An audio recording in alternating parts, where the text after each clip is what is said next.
Assalamualaikum warahmatullahi wabarakatuh. Saya Ruyani Indramurti dengan NIM 85724894. Saya membuat video ini dalam rangka tugas 3 mata kuliah bimbingan konseling. Di sini saya merancang layanan konseling individual pada anak usia 5 tahun. Langkah-langkah pelaksanaan dalam proses bimbingan konseling tersebut: 1. Identifikasi masalah. 2. Analisis masalah. 3. Diagnosis. 4. Prognosis. Dalam identifikasi masalah, di sini saya mengamati anak belum bisa mengungkapkan perasaannya. Anak belum bisa berkata dengan artikulasi yang jelas. Anak belum mampu bicara kalimat yang jelas, dan anak tiba-tiba mendorong temannya. Anak marah tidak tahu penyebabnya, dan anak menangis ketika meminta sesuatu. Dari identifikasi masalah tersebut, saya menganalisis data atau masalah dengan melakukan analisis kebutuhan kepada anak tersebut yang mengalami permasalahan di atas, melalui pembagian angket kepada orang tua anak tersebut, yang dimana hal ini dilakukan untuk mengklasifikasikan berbagai permasalahan di atas. 1. Melakukan pendekatan terstruktur kepada orang tua untuk menjelaskan masalah yang dialami oleh anak mereka terkait permasalahannya. Mendiskusikan peran orang tua selama berada di rumah, di mana dalam hal ini penekanan pada upaya-upaya apa saja yang dapat dilakukan oleh orang tua.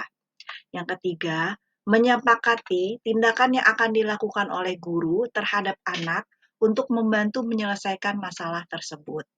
Keempat, penandatanganan kontrak layanan antara guru dan orang tua. Ketiga, diagnosis. Menerapkan diagnosis atau pemahaman tentang masalah yang dihadapi anak, bahwa anak tersebut mengalami keterlambatan bicara, sehingga tidak dapat mengutarakan perasaannya dalam bentuk verbal. 1.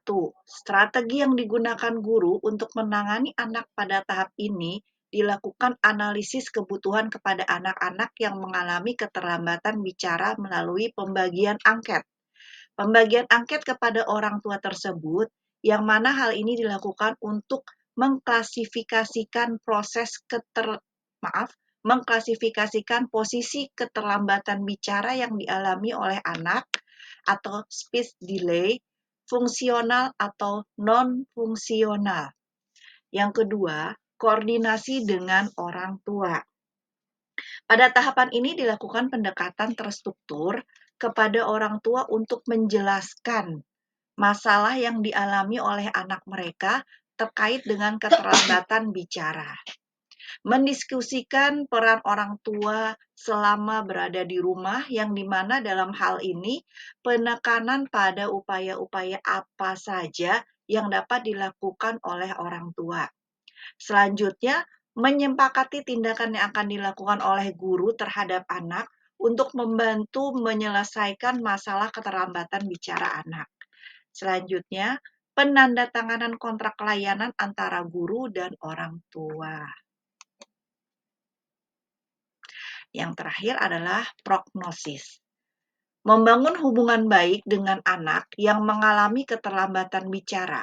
Pada tahap ini, guru sebagai orang yang membantu menangani masalah anak keterlambatan bicara di lingkungan sekolah wajib melakukan hal-hal berikut ini. 1. Melakukan pendekatan secara berkelanjutan pada anak sehingga terciptanya hubungan emosional yang baik antara guru dan anak. 2. Memperlakukan anak secara khusus, memperhatikan, mengarahkan, serta memfasilitasi yang tentunya juga memperhatikan anak-anak yang lainnya. Ketiga, membuat anak menantikan kehadiran sang guru tanpa membuatnya ketergantungan. Keempat, selama di lingkup sekolah, guru perlu intens berkomunikasi dengan anak dalam verbal dan nonverbal. Yang kelima, sesering mungkin di kondisikan tertentu, memuji anak saat melakukan hal-hal yang baik.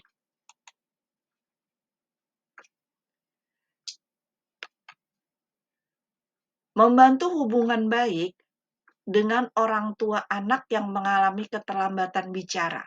Pada tahap ini, guru selalu mengupayakan berkomunikasi kepada orang tua mengenai pencapaian perkembangan anaknya, sehingga orang tua mengenai tak sehingga orang tua dapat tahu capaian perkembangan anaknya, sehingga orang tua juga dapat memahami kedudukan masalah yang dialami oleh anaknya. Kemudian, guru juga mengkomunikasikan terkait hal-hal pokok tindakan yang dilakukan orang tua selama menangani anak di lingkungan rumah dan keluarga. C. Tindakan pengentasan tahapan ini, guru mulai melaksanakan treatment dalam rangka pengentasan masalah anak atau speech delay. Namun, yang perlu diperhatikan oleh guru di sini yaitu terkait dengan hubungan guru dengan anak yang mengalami keterlambatan bicara. Guru harus benar-benar meyakini bahwa anak tersebut sudah dapat diajak untuk menuju tahap treatment. Adapun metode yang dapat diintegrasikan pada layanan konseling individual yakni sebagai berikut. 1. Quranic Sounds Healing, yaitu proses memperdengarkan suara lantunan ayat Al-Quran kepada anak. 2. Storytelling, yakni mendongeng pada anak dengan menggunakan mainan karakter yang disukai anak. 3. Menggunakan media teknologi informasi yang mendukung peningkatan pembendaharaan kata. 4. Fun game untuk mengasah motorik kasar anak.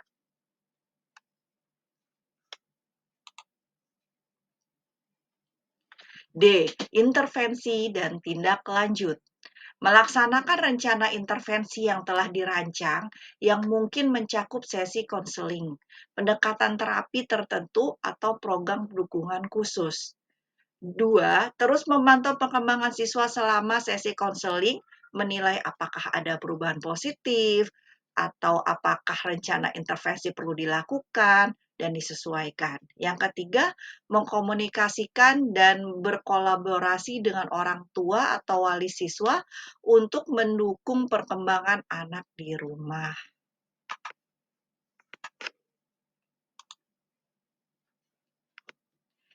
Evaluasi. Mengukur elektivitas intervensi dan apakah siswa telah mengatasi masalahnya. Melibatkan siswa, orang tua, guru dalam evaluasi ini. 3. Jika masalah telah teratasi, langkah berikutnya adalah menyelesaikan konseling. Jika tidak, evaluasi ulang dan modifikasi rencana intervensi mungkin dilakukan. F. Pemantauan dan dukungan lanjutan. Memberikan dukungan dan bimbingan yang berkelanjutan kepada siswa setelah konseling selesai. 2. Memastikan bahwa perkembangan positif dipertahankan dan bahwa siswa dapat mengatasi tantangan yang mungkin muncul di masa mendatang. Berikut adalah layanan konseling pribadi yang dapat saya sampaikan berdasarkan 4 hal tersebut. Terima kasih kepada Universitas Terbuka Serang yang telah memberikan waktunya kepada saya untuk dapat mempresentasikan tugas 3 ini. Terima kasih kepada semuanya. Akhir kata saya ucapkan Assalamualaikum warahmatullahi wabarakatuh. Terima kasih.